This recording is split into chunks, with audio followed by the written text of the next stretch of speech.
Hello creative friends, and welcome to this bookmark tutorial. I'm sharing with you today how I batch 70 bookmarks. I'm using these for my upcoming spring market. I love making these for my booth visitors because not only do they love picking one out, but it allows me to use up my scrap watercolor paper. So I'm picking out scraps that are about the same size as a bookmark. These bookmarks are not exact by any means, but they are all generally around 7 inches long by 1.5 inches wide, and some are a little shorter.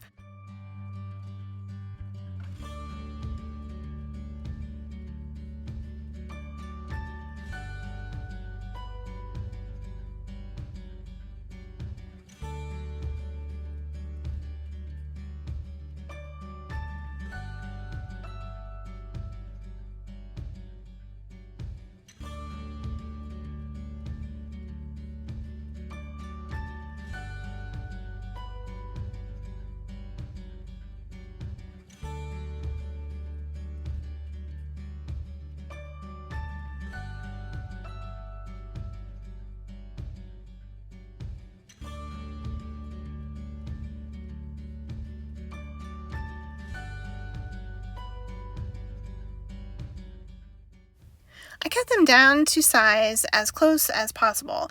I was able to get 70 pieces for my scrap basket, and I think that's a good number to take to my next market. I like to set these on my table with a little sign saying they are free to visitors in my booth.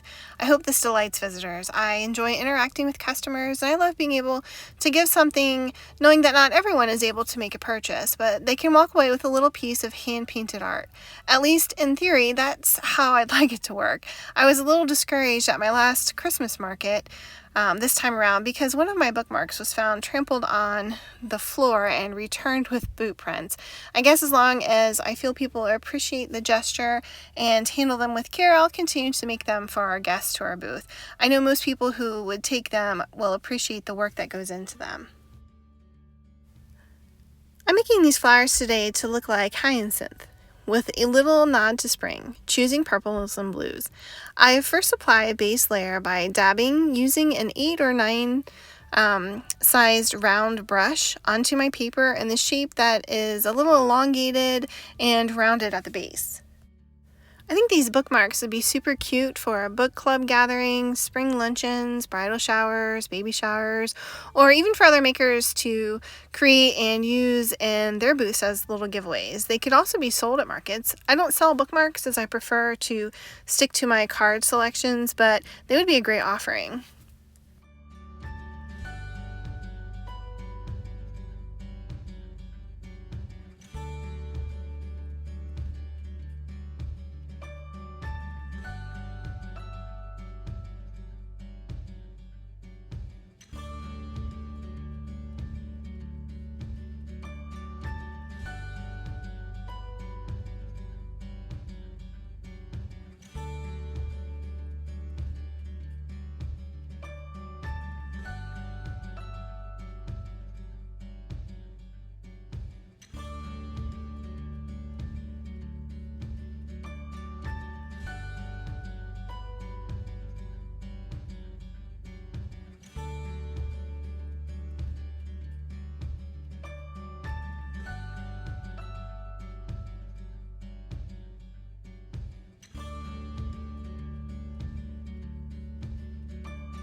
Here's a close-up of the dabbing technique I'm using. It's pretty simple once you get the hang of it.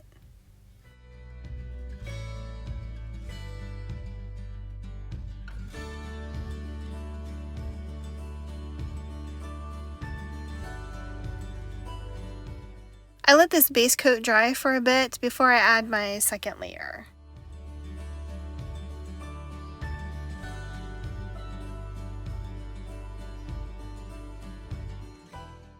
Now I'm switching to a size 6 round brush to add a little texture and dimension to these. I'm using the same dabbing technique from before, but I'm layering the pigment in some of the white spaces and over some of the base petals here. I'm leaving more room between these little petals than I did on the actual base layer before.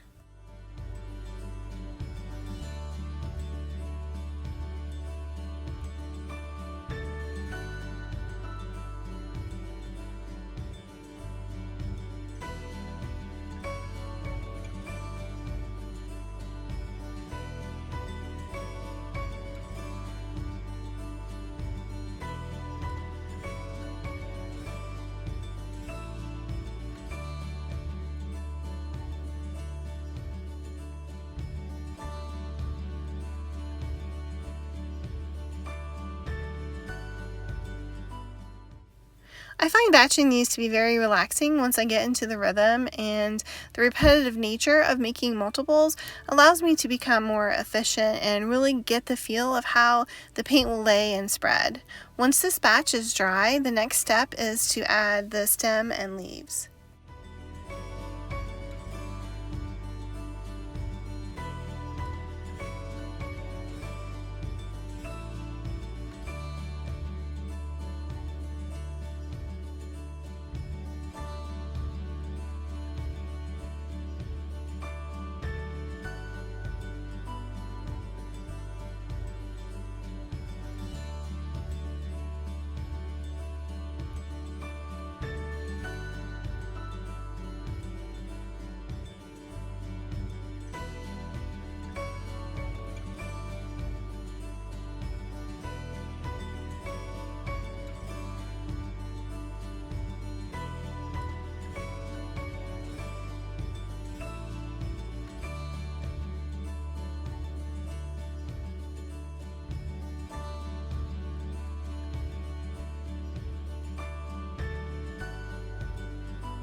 I'm using my size 6 brush from my watercolor set that I love using. It's linked in the description with some of my other favorite supplies. This stem is just a solid line of olive green coming down from the base of the flower to about an inch or an inch and a half or so from the bottom of my bookmark. The leaf is a technique I use frequently, where I start with the tip of my brush, I gently pull down, laying all of my bristles flat, and then I pull up and back into a tip as I get into the stem there. If you pause here and run this part of the video in slow motion a few times, kind of back and forth, you'll really see how this is a simple but smooth technique that once you get, you'll enjoy using for your leaves. The key is to make sure that you have lots of watercolor paint in your bristles, all of your bristles. Don't worry if there's a little drag as you paint. That just means that you need to make it a little bit wetter next time. You can just go back in and touch up like I do.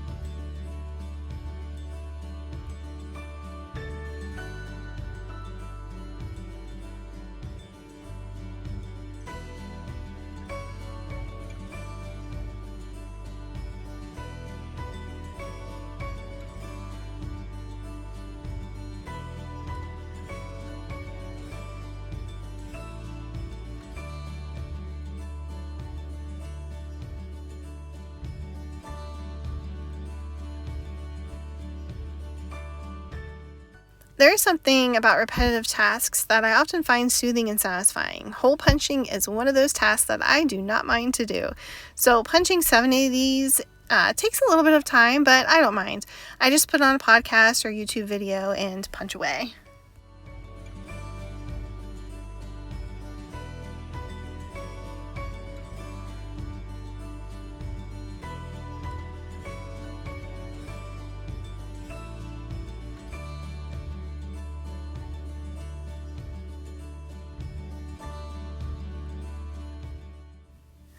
I like to handwrite my web address on each bookmark. I could use a stamp or make stickers or something, but I think it adds a little personal touch, and I'll continue to do this while I can make the time to do so. If you're making these for a party like a bridal shower or a baby shower or a ladies' luncheon, you could write something that you'd like, a quote or something like that on here, or you could use a sticker and just stick something on the back of these.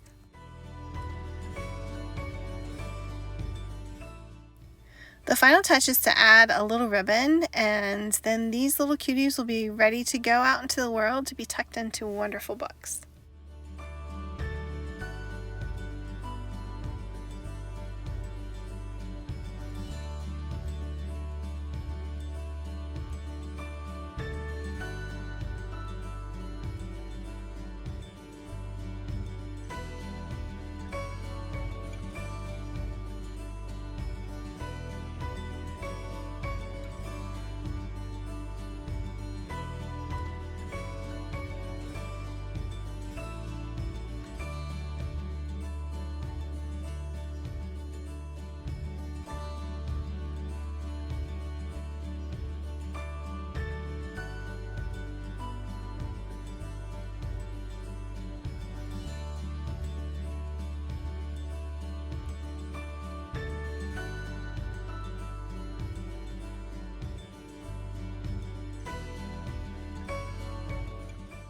I hope you enjoyed this tutorial. I have several other bookmark tutorials, so be sure to check those out if you like. Thanks for stopping by, and happy creating.